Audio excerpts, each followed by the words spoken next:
maybe they've talked about too early, or just things that they've talked about in general that have been turnoffs? Oh, when they talk about their ex-girlfriends or their ex-situations. Again, what I was saying before about revealing too much information, there are a lot of men who end up putting women on pedestals, right? So they value these women more than they value themselves, even though they've only met them for a half an hour, or, you know, they met them online, so they haven't even actually met them in person, but they stop valuing themselves and stop respecting themselves. So they will call numerous times. They'll do whatever the woman wants to do. They'll become weaker, wimpier versions of themselves. Which actually leads me to another thing that I believe men think, is that nice guys, women don't want nice guys. That's a lie, and it's not true. Yeah, it's a huge And I don't lie. think that there's any woman out there who says, "Oh, I can't wait till I meet a huge asshole who treats me like crap and ignores me." You know, it doesn't exist. Women want a nice guy. They don't want a wimp. And the difference between a nice guy and a wimp is that a wimp doesn't respect himself. He throws all of his opinions out the window as soon as a woman comes around that's attractive, or, you know, that's a wonderful woman.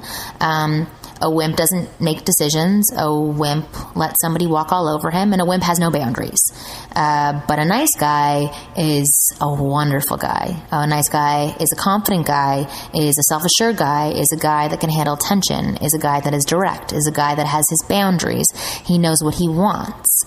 But he's also a genuine, nice guy that's able to be vulnerable and be the attractive man that women want to be with. Right.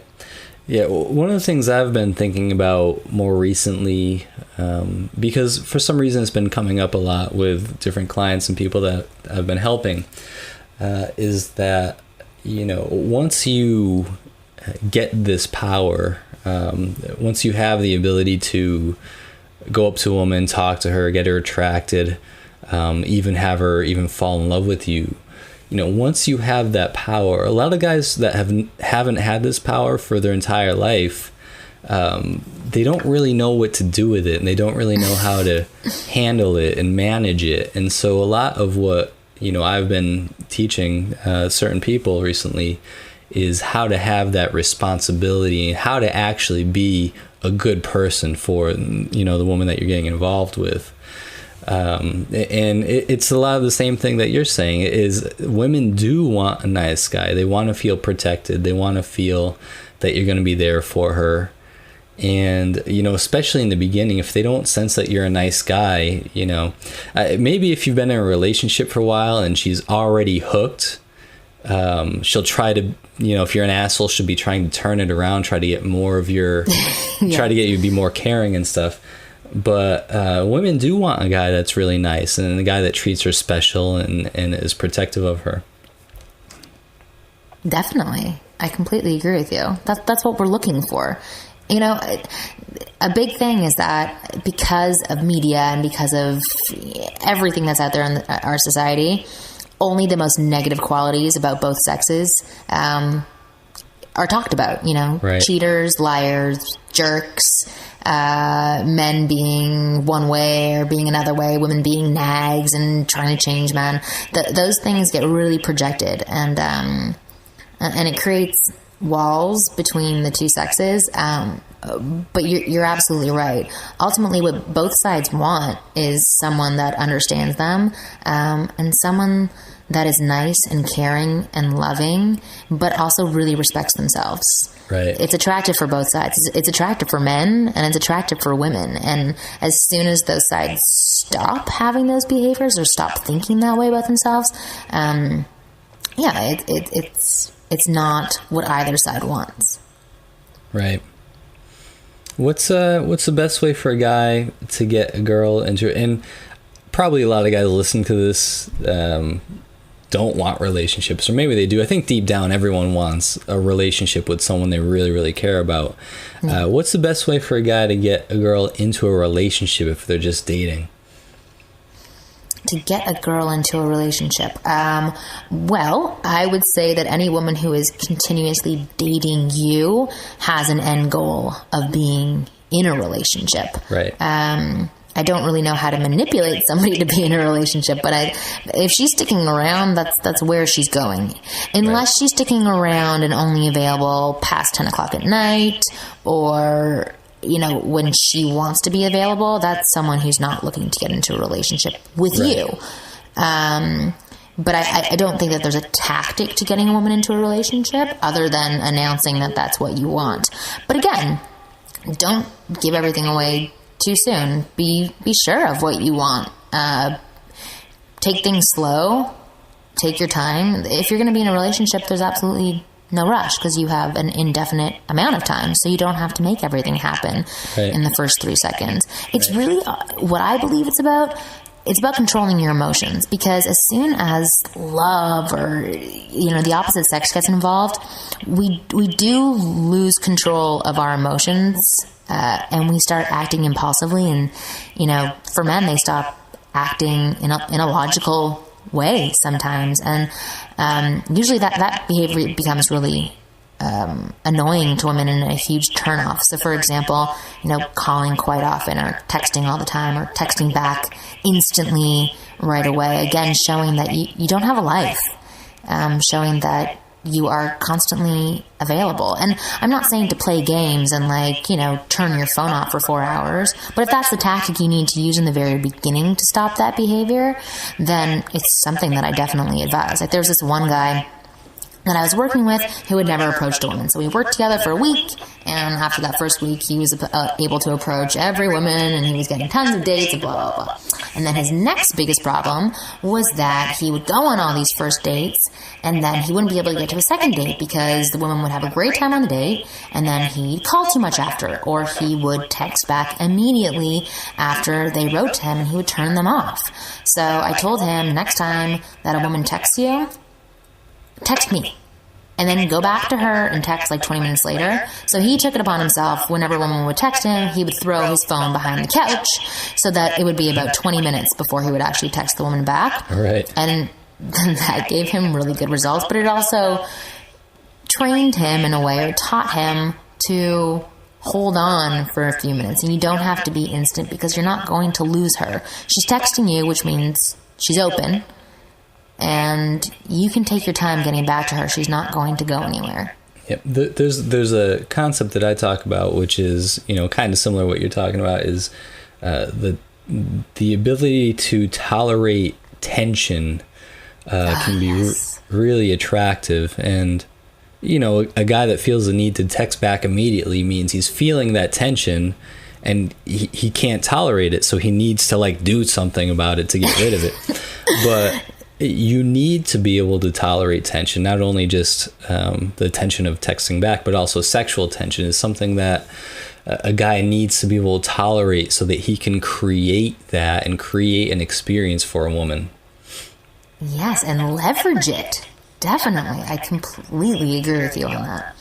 And that's something I talk about as well, mainly for guys, the term, the shit test, right? Right. Okay, so I have dished out many shit tests in my life, and I know many other women who have. And usually shit tests actually don't come from a mean, manipulative place, as most men believe they do. They usually come from a very insecure place in a woman, and they're usually instant. It's a feeling that creeps up on us as women, and that's when we have to throw up on a guy, and we spit it out. And when a man fails the shit test, it's because he can't handle the tension of having our anxiety put on him and not recognizing that it has nothing to do with him. Right. That it's something internal going on for us. And so when a man does fail the shit test, again, not meant to be a test in the very beginning, then the woman can turn her anxiety onto the man because he's failed. And he's not being a man at that point. The man that she wants to be, the man that she thinks that she's in a relationship with.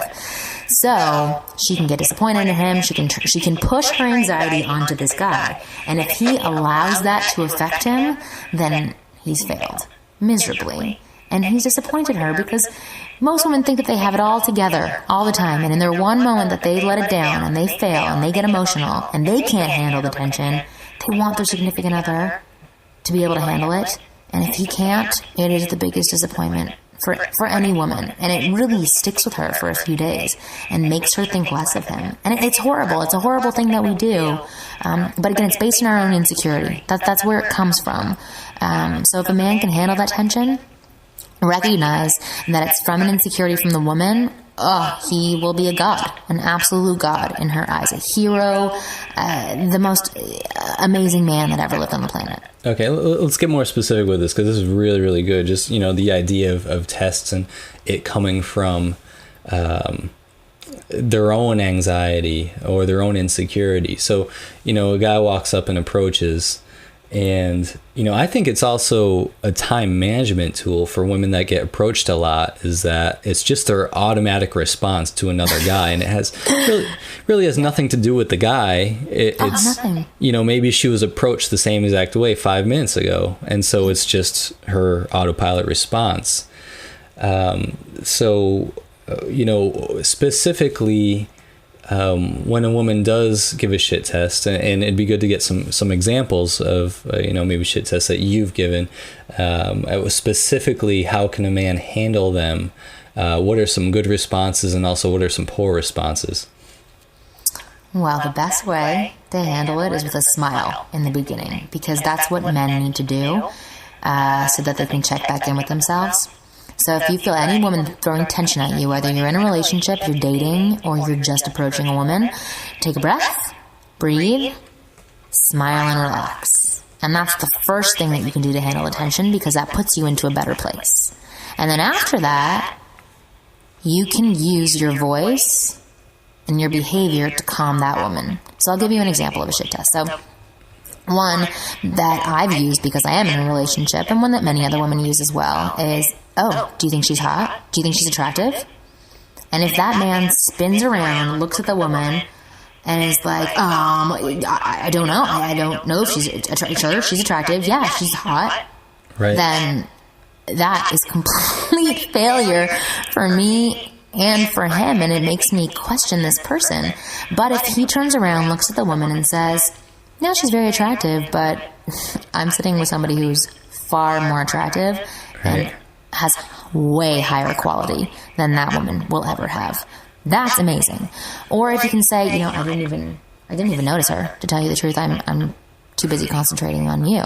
Right. Tell me more about blah, blah, blah, blah. Whatever it is, that gets me to calm down for 2 more seconds. And it doesn't have to be, sappy or overly emotional or over the top trying to comfort me, recognizing, saying like, oh no, sweetie, that girl is not hot at all. You are the most beautiful, like where it's obvious that you're trying to calm me down. Like that's a failure as well in my eyes, because you're just like, what can I say to make this woman okay? Like that's right. That's icky behavior.